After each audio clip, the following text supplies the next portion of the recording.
My boyfriend cheated on me and told everyone it was my fault. I was sitting across from my boyfriend at dinner, listening as he calmly explained why his cheating was my fault. The restaurant buzzed with conversation around us, but all I could hear was his voice cutting through me. He leaned back in his chair with that familiar smirk I once found charming, now twisted into something cruel. "You know why this happened, Lily," he said, twirling his pasta with deliberate slowness. "You've been so distant lately, so cold. I mean, what did you expect?" I stared at him across the candlelit table. This was the same man who used to tell me I was his everything, who would hold me close and whisper that he couldn't imagine life without me. Now he was sitting there, cool as ice, making his betrayal sound like basic cause and effect. "I gave you so many chances," he continued, his tone almost conversational. "Remember when I tried to plan that weekend getaway last month? You said you were too busy with work. And then there was your sister's wedding. You barely talked to me the whole night." Each example felt like another nail in the coffin of my self-worth. I wanted to defend myself, to explain that work had been overwhelming, that at the wedding I'd been stressed about family drama, but the words stuck in my throat. Somehow, he had this way of making everything sound so reasonable, so justified. "Rebecca gets it," he said, and I felt the blood drain from my face at the mention of her name. "She actually listens when I talk. She makes me feel like I matter." Rebecca, his coworker. The woman I'd asked about months ago when I noticed how often her name came up in his stories. The woman he'd laughed about, saying I was being paranoid and insecure. The woman he'd been sleeping with for God knows how long. "So this is my fault?" The words came out as barely a whisper. He reached across the table and took my hand, his touch gentle but his eyes calculating. "I'm not saying it's your fault, babe. I'm just saying, relationships are complicated. When someone feels neglected, they look for connection elsewhere. It's human nature." The casual way he said it made my stomach turn. Like cheating was just a natural consequence of my inadequacy as a girlfriend. Like I had somehow forced his hand by not being perfect enough, attentive enough, warm enough. "I never meant for it to happen," he continued, his thumb tracing circles on my knuckles. "But Rebecca was there when you weren't. She made me feel appreciated, desired. Can you really blame me for that?" I stared down at our joined hands, remembering all the times I'd reached for him only to be brushed off because he was tired, or stressed, or watching a game. All the nights I'd tried to initiate conversations about our relationship only to be told I was overthinking things. All the moments I'd felt like I was begging for scraps of his attention while he gave his energy to everyone else. But somehow, in his version of events, I was the distant one. I was the problem. "The worst part," he said, leaning closer, his voice dropping to that intimate tone he used when he wanted to seem vulnerable, "is that I still love you. I want to make this work, Lily, but you have to meet me halfway. You have to change." Change. As if I hadn't been bending myself into impossible shapes trying to be what he wanted. As if I hadn't already lost pieces of myself trying to fit into his idea of the perfect girlfriend. The restaurant felt like it was closing in around me. Other couples laughed and shared desserts while I sat there drowning in the realization that the man I'd planned a future with had just spent 20 minutes explaining why his affair was actually a service to our relationship. "You're not even fighting for us," he said, pulling his hand away when I didn't respond immediately. "See? This is exactly what I'm talking about. You just shut down." But I wasn't shutting down. I was replaying every conversation, every argument, every time he'd made me feel small and grateful for the crumbs of his affection. I was starting to see the pattern, how he'd conditioned me to doubt myself, to blame myself, to apologize for things that weren't my fault. All I could think was how easily he twisted everything, how smoothly he'd taken his betrayal and wrapped it in my supposed failures, how he'd made cheating sound like therapy, like he'd done it for the good of our relationship. And the most terrifying part? A voice in my head was actually considering it, actually wondering if maybe I had been too distant, too demanding, too much work. Maybe this really was my fault. But somewhere deeper, in a place he hadn't managed to reach yet, a small voice whispered that something was very, very wrong with this picture. It wasn't always like this. 2 years ago, when we first started dating, Ryan was everything I thought I wanted in a partner. He'd show up at my apartment with my favorite coffee when I was stressed about work deadlines. He remembered the small things, how I liked my eggs, that I got anxious before big presentations, that I always needed 5 more minutes in bed on Sunday mornings. I met him through my roommate Chloe, who worked at the same marketing firm. "You have to meet this guy," she'd said, practically bouncing with excitement. "He's funny, he's sweet, and he actually listens when you talk." She wasn't wrong. Our first date lasted 6 hours because we couldn't stop talking. He asked questions about my family, my dreams, my weird obsession with true crime podcasts. I felt seen in a way I'd never experienced before. The early months were a blur of late-night conversations and weekend adventures. He'd plan these thoughtful surprises, picnics and hidden spots around the city, tickets to indie bands I'd mentioned loving, homemade dinners when I was too tired to cook. When I got promoted at work, he was the first person I called. When my dad had his health scare last spring, Ryan drove 3 hours with me to the hospital and sat in that awful waiting room for 8 hours without complaint. "You're stuck with me now," he'd joke, pulling me closer on the couch. "I'm not going anywhere." I believed him. I trusted him with everything. My insecurities about my career, my complicated relationship with my mom, my fear that I wasn't interesting enough to keep someone like him around. He'd listen to all of it and make me feel like I was exactly where I belonged. We fell into this comfortable routine. Thursday movie nights at his place, Saturday morning coffee runs, Sunday dinners with his family, who welcomed me like I'd always been part of their circle. His mom would pull me aside to show me embarrassing photos of teenage Ryan, and his dad would ask about my work like he genuinely cared about the answer. I started keeping a toothbrush at his apartment. He gave me a key for emergencies that I ended up using almost daily. My friends loved him too. At group dinners, he'd remember everyone's drink orders and make sure the quiet ones ones got pulled into conversations. When my friend Jenna went through her messy breakup, Ryan was the one who suggested we all plan a girls' trip to cheer her up. "You need your people right now," he told her, and meant it. Even my usually skeptical friend Quinn approved. "He's different," she said after meeting him. "He actually sees you." I thought I knew him completely. He was ambitious but not ruthless, confident but not arrogant. He had this way of making everyone around him feel important. When we'd go to parties, he'd introduce me to new people with genuine pride in his voice. "This is Lily. She just landed that huge client I was telling you about." He made me feel like I was worth bragging about. The intimacy felt effortless.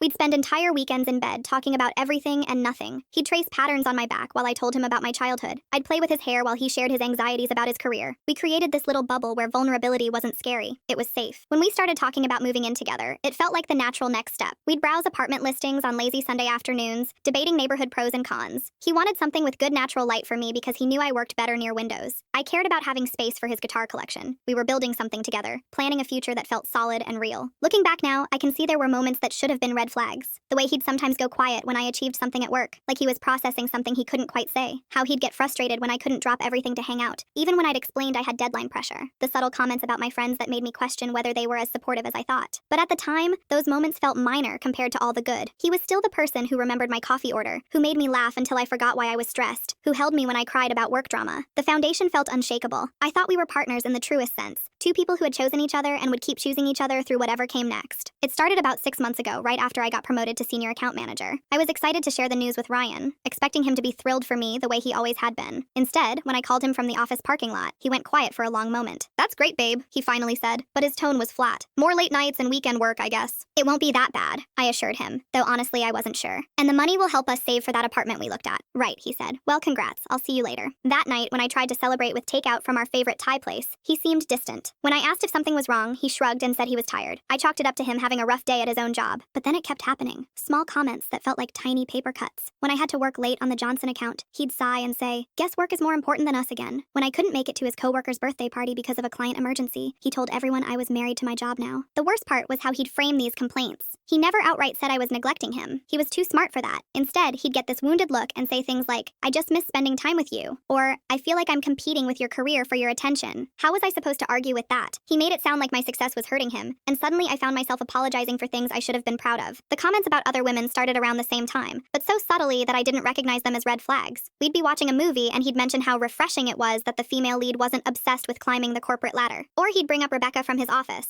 always in the context of how down-to-earth and present she was. "Rebecca suggested this new lunch spot downtown," he'd say. "She said it's important to actually take breaks during the workday instead of eating at your desk." The implication was clear. I was the type of person who ate sad desk lunches while Rebecca was out living her best life. I started second-guessing myself constantly. When I turned down weekend trips because I had deadlines, I wondered if I really was becoming too work-focused. When I checked emails during dinner, I'd catch his disapproving look and feel guilty for being present but not present, as he put it. "You're here physically," he said one night after I responded to a client text, "but your mind is always somewhere else. It's like you're becoming someone I don't recognize." That comment hit me hard. I didn't want to become one of those people who lost themselves in their career. I started making an effort to be more available, to put my phone down during our time together, to prioritize us over everything else. But somehow, it never felt like enough. The comparisons got more direct. He'd tell me stories about his female coworkers in ways that highlighted everything I supposedly wasn't. Rebecca was so easy to talk to and never stressed about work stuff. His other coworker, Whitney, was always up for spontaneous adventures and didn't overthink everything. "I'm not saying you should be like them," he'd add quickly, seeing my face. "I'm just saying, sometimes I wonder what happened to the fun, carefree girl I fell in love with." I wanted to point out that maybe I'd never been carefree, that he'd fallen in love with someone who was ambitious and driven. But instead, I found myself trying to prove him wrong. I'd suggest spontaneous date nights, even when I was exhausted. I'd pretend work stress wasn't bothering me. I'd bite my tongue when client drama was consuming my thoughts, afraid of seeming obsessed with work. The gaslighting was so subtle I didn't even realize it was happening. He'd bring up conversations we'd supposedly had that I couldn't remember. "I told you I was feeling neglected last week, but you said your promotion was more important right now," he'd say, and I'd rack my brain trying to recall when that happened. Eventually, I'd apologize just to end the confusion. Or he'd rewrite recent events in ways that made me question my own memory. "You promised we'd spend last Saturday together, but then you chose to work instead," when I distinctly remembered him encouraging me to handle the client crisis that came up. When I tried to correct him, he'd look hurt and say, "It's okay if you don't remember. I know you have a lot on your mind." The worst manipulation was how he'd use my insecurities against me. He knew I worried about being boring, so he'd make comments about how predictable our routine had become. He knew I was sensitive about my relationship with my mom, so when I was stressed about family drama, he'd suggest that maybe I was bringing that dysfunction into our relationship. Every fight ended the same way, with me apologizing for things that didn't feel like my fault but somehow became my responsibility. I was sorry for working late, sorry for being stressed, Sorry for not being fun enough, present enough, grateful enough for what we had. I don't want to change you, he'd say, holding me after I'd cried through another apology. I just want us to be happy again, like we used to be. But I was starting to forget what happy had felt like. I found myself walking on eggshells, analyzing everything I said and did to make sure it wouldn't trigger another conversation about how I was failing as a girlfriend. I stopped talking about work victories because they seemed to upset him. I started declining social invitations because he'd make comments about me choosing other people over us. The isolation was gradual but effective. I stopped confiding in my friends about relationship issues because I was embarrassed to admit how often I was apparently in the wrong. I stopped sharing my struggles because he'd made it clear that my stress was a burden on our relationship. Rebecca's name came up more and more often, always in the context of how well she understood him or how supportive she was of his goals. When I finally asked directly if something was going on between them, he looked genuinely shocked. Lily, she's just a friend, he said, taking my hands in his. You're being paranoid. This is exactly what I mean about you not trusting me anymore. Somehow I ended up apologizing for that too. The first time Ryan made a cutting comment about me in front of our friends, I thought it was an accident. We were at dinner with his college buddies, and I mentioned getting assigned to lead a major campaign at work. Instead of the proud smile I expected, Ryan rolled his eyes. Here we go, he said to the table. Lily's about to disappear for the next 3 months. Hope you guys enjoyed seeing her tonight because it's probably the last time until she's done conquering the business world. Everyone laughed, but it felt forced. His friend Brandon looked uncomfortable and changed the subject. I spent the rest of the night feeling like I'd done something wrong just by sharing good news about my career. When I brought it up later, Ryan acted confused. I was just joking around, he said. You're being way too sensitive. Everyone knows I'm proud of you. But the comments kept coming, always delivered with that same casual tone that made them sound like harmless observations instead of deliberate jabs. At his coworker's housewarming party, when someone asked about my job, Ryan jumped in before I could answer. Oh, Lily's married to her work these days, he said with a laugh. I'm basically a work widow. But hey, someone has to pay for our fancy apartment, right? The group laughed awkwardly. I felt like I'd been reduced to a punchline. Later, when I tried to join a conversation about weekend hiking plans, Ryan interrupted again. Don't bother including Lily, he told them. She'll just cancel last minute when work calls. It's happened like 5 times this year. That wasn't true. I'd canceled twice, both for legitimate emergencies. But the way he said it made me sound unreliable and selfish. I found myself staying quiet for the rest of the party, afraid that anything I said would give him more ammunition. The worst part was how he'd follow up these public humiliations with private reassurance. On the drive home, he'd reach over and squeeze my hand. You know I didn't mean anything by those comments, right? He'd say. I'm just frustrated that we don't get to spend as much time together anymore. I miss you. How could I be angry at that? He was telling me he loved me and wanted more time with me, but something about the way he expressed that longing always left me feeling guilty and small. The dynamic started affecting my friendships too. My friend Quinn, who I'd known since college, pulled me aside after a group dinner where Ryan had made several comments about my workaholic tendencies. Is everything okay with you two? She asked carefully. Ryan seems different lately. A little critical. I found myself defending him automatically. He's just been stressed about his own job, I said. And he's not wrong about me working too much. I probably do need to find better balance.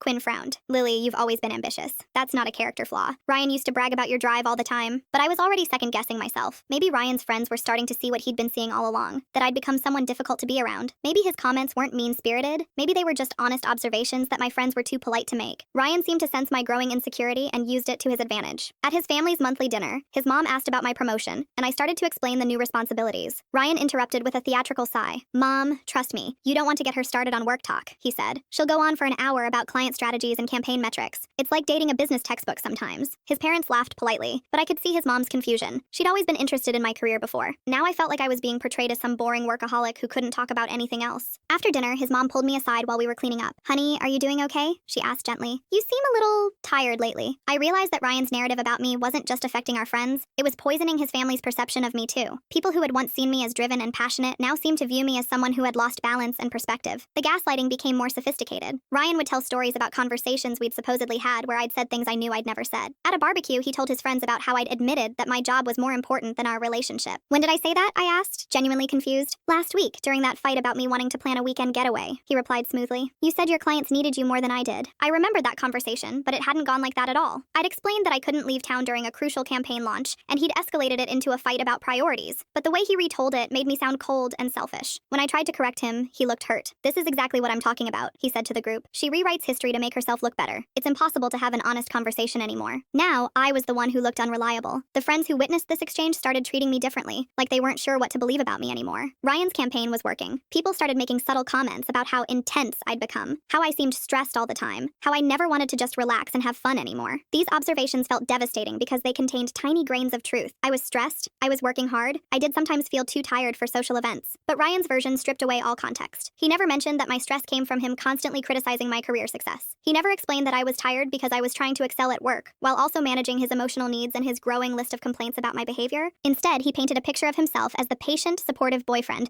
who was struggling to connect with his increasingly difficult girlfriend. And because he'd been planting these seeds for months, people were primed to believe his version of events. The isolation was becoming complete. I stopped confiding in friends because I was embarrassed about the constant relationship drama. I stopped sharing work victories because they seemed to upset Ryan. I started declining social invitations because I was afraid of what comments he might make about me in public. Meanwhile, Rebecca's presence in our conversations became even more prominent. Ryan would mention her almost daily now, always in contrast to my supposed shortcomings. Rebecca organized this really fun happy hour for the whole team, he'd say. She's so good at bringing people together. I wish you could meet her. She'd probably have great advice about work-life balance. The suggestion that I needed advice about balance from his coworker felt like another dig. But when I pointed out how often he brought her up, he acted like I was being irrational. She's just a friend, Lily, he said, using that patient tone he'd perfected. You're getting paranoid again. This jealousy thing is really not attractive. Even my concerns about another woman were being reframed as character flaws. I was paranoid, jealous, unattractive. According to Ryan, every negative emotion I experienced was evidence of how much I'd changed for the worse. The turning point came on a Thursday night in March. Ryan had been working late more frequently, always with vague explanations about big projects and team meetings. When I asked for details, he'd get irritated and say I was being clingy. Do I interrogate you about every meeting you attend? He'd snap. I need space to focus on my career too, Lily. That particular Thursday, he texted me at 6 p.m. saying he'd be home late again. Client dinner ran long, then we have to prep for tomorrow's presentation. Don't wait up. I was getting tired of eating dinner alone and falling asleep to an empty bed, so I decided to surprise him with his favorite takeout from the Thai place downtown. Maybe if I showed up with food, I could help him and his team get through the late night. I called his office first, but the receptionist said everyone had left by 5:30. When I asked about late meetings or presentations, she sounded confused. There's nothing on the calendar for tonight, she said. Is this urgent? I can try his cell phone. I hung up without leaving my name, feeling something cold settle in my stomach. Maybe the meeting had moved to a different location. Maybe I'd misunderstood. But as I sat in my car outside his office building, watching the parking garage empty out completely, I knew I was lying to myself. Instead of going home, I drove to the restaurant district where he'd claimed to be having this client dinner. I told myself I was just being supportive. If I happened to spot him at a restaurant, I'd wave from across the room and leave him to his work. But part of me needed to see proof that he was where he said he was.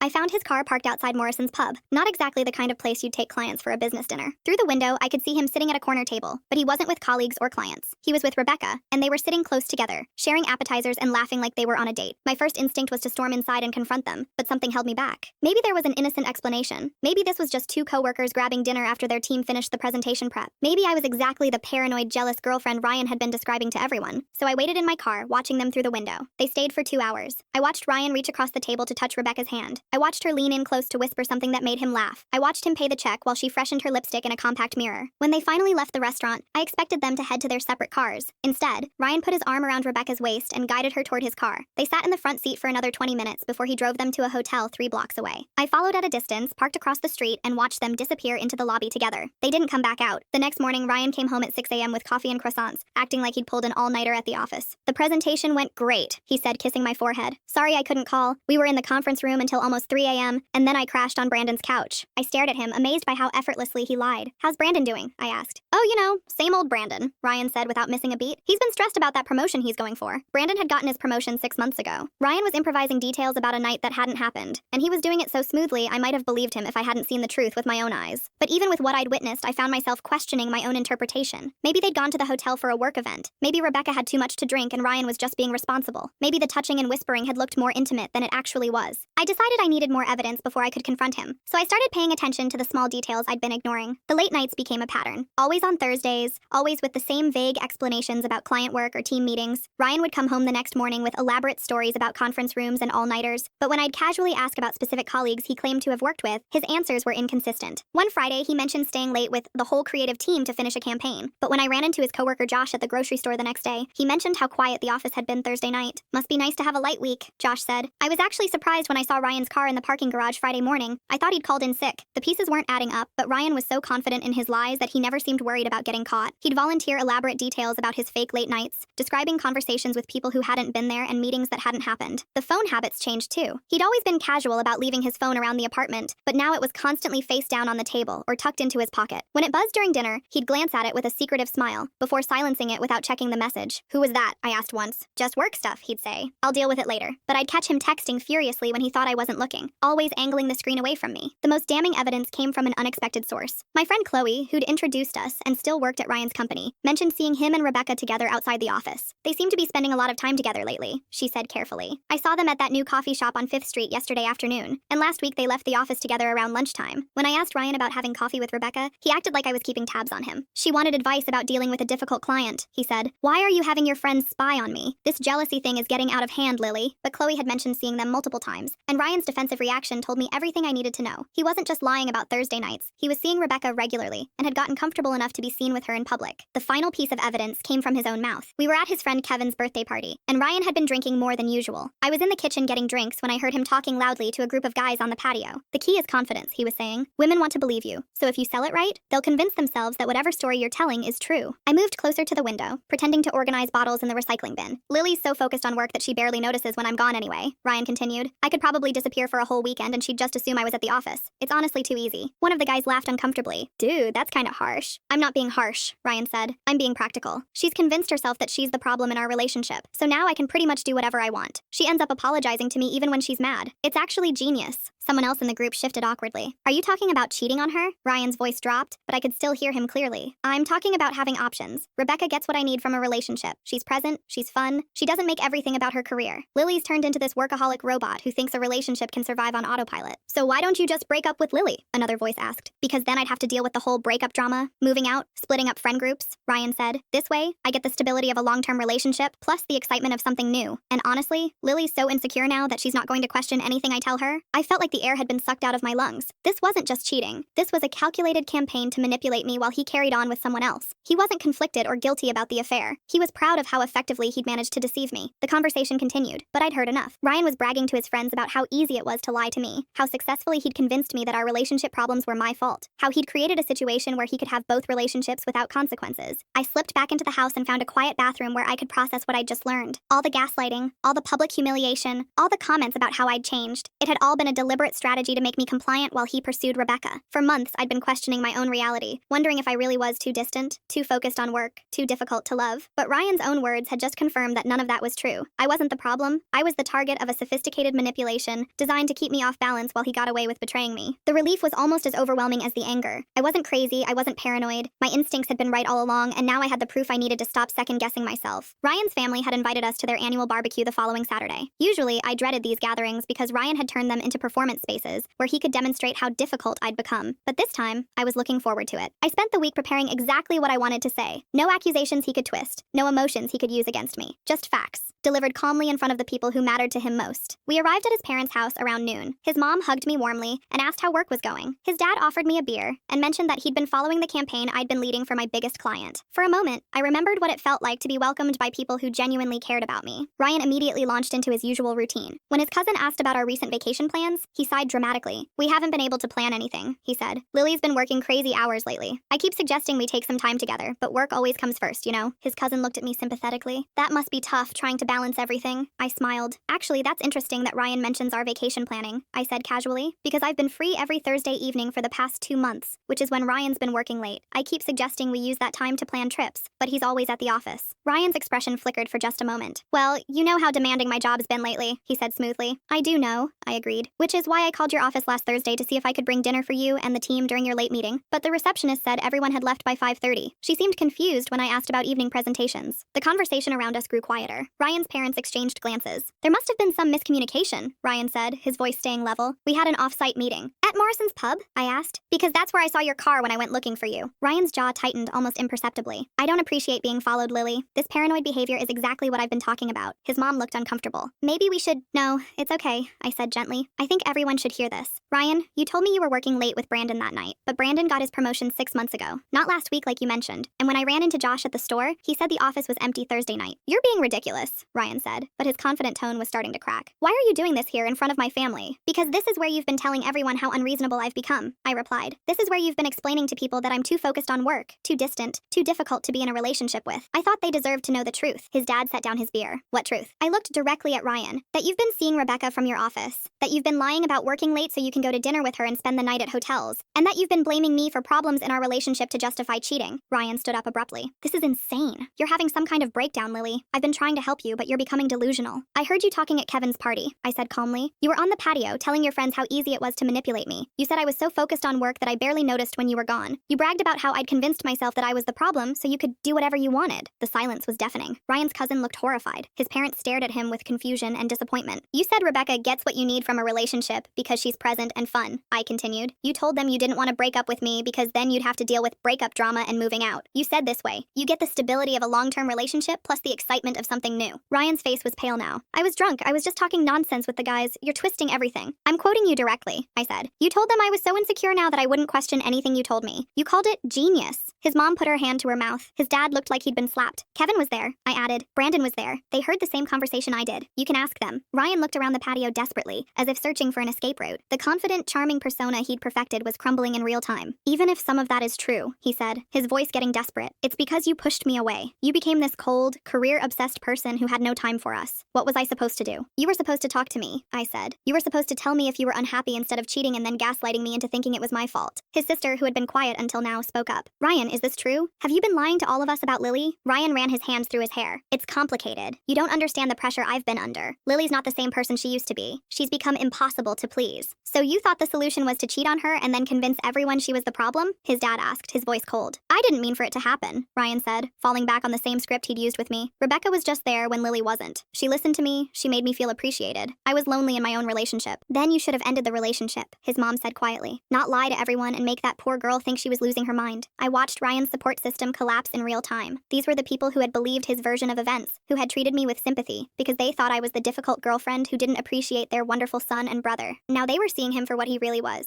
This is exactly what I mean, Ryan said, his voice getting shrill. Everyone's turning against me based on Lily's paranoid accusations. She's manipulating all of you. Ryan, his father said sternly, I think you need to stop talking. But Ryan couldn't stop. The mask was off now, and the ugly truth underneath was spilling out. Fine, he snapped. Yes, I've been seeing Rebecca. Yes, I lied about working late, but I wouldn't have had to if Lily had been the girlfriend I needed instead of turning into some workaholic robot who cared more about her clients than her own relationship. The victim blaming that had worked so well in private sounded pathetic and cruel when delivered to a room full of people who could see the situation clearly. His mom stood up and walked over to me. Honey, I am so sorry, she said, putting her arm around my shoulders. I can't believe he's been putting you through this. I thought I was going crazy, I admitted. For months, I've been wondering if I really was as terrible as he kept telling me I was. You're not terrible, his dad said firmly. What he did was inexcusable. Ryan looked around the patio at his family members, all of whom were now looking at him with disappointment and disgust. The people whose approval had always been guaranteed were seeing him clearly for the first time. I can't believe this, he muttered. I'm getting attacked by everyone for trying to find happiness. You're getting called out for lying and cheating, his sister corrected. There's a difference. I stood up and looked at Ryan one final time. I'm done, I said simply. I'm done with the lies, the manipulation, the gaslighting. I'm done pretending that your affair is somehow my fault, and I'm done with you. I moved out that same weekend. Ryan tried calling and texting for days, alternating between apologies and accusations, but I blocked his number after the first few attempts to reel me back in. His family reached out individually to apologize and check on me. His mom sent flowers with a note saying she was proud of me for standing up for myself. His dad called to say that if I needed anything during the transition, I shouldn't hesitate to ask. The friends who had started treating me differently came around once word spread about what really happened. Quinn admitted she'd suspected something was off but hadn't wanted to interfere. Chloe confirmed that Ryan and Rebecca's relationship was now office gossip, and that several colleagues had come forward saying they'd known about the affair for months. Ryan's reputation at work took a hit when people realized how he'd been manipulating the situation. Rebecca distanced herself from him once she learned he'd been lying to her too. Apparently he'd told her I was emotionally abusive and that our relationship was basically over. 3 months later, I ran into Kevin at a coffee shop. He apologized for not speaking up sooner about what Ryan had said at the party. I should have realized how messed up that conversation was, he said. Nobody should talk about their girlfriend like that. The best part wasn't Ryan facing consequences, though that was satisfying. The best part was rediscovering who I actually was without his constant criticism and manipulation. I threw myself back into work without guilt, reconnected with friends I'd been avoiding, and remembered what it felt like to trust my own instincts. I never doubted myself the same way again. Thanks for watching. Don't forget to subscribe, like, and drop your favorite part in the comments. See you in the next one.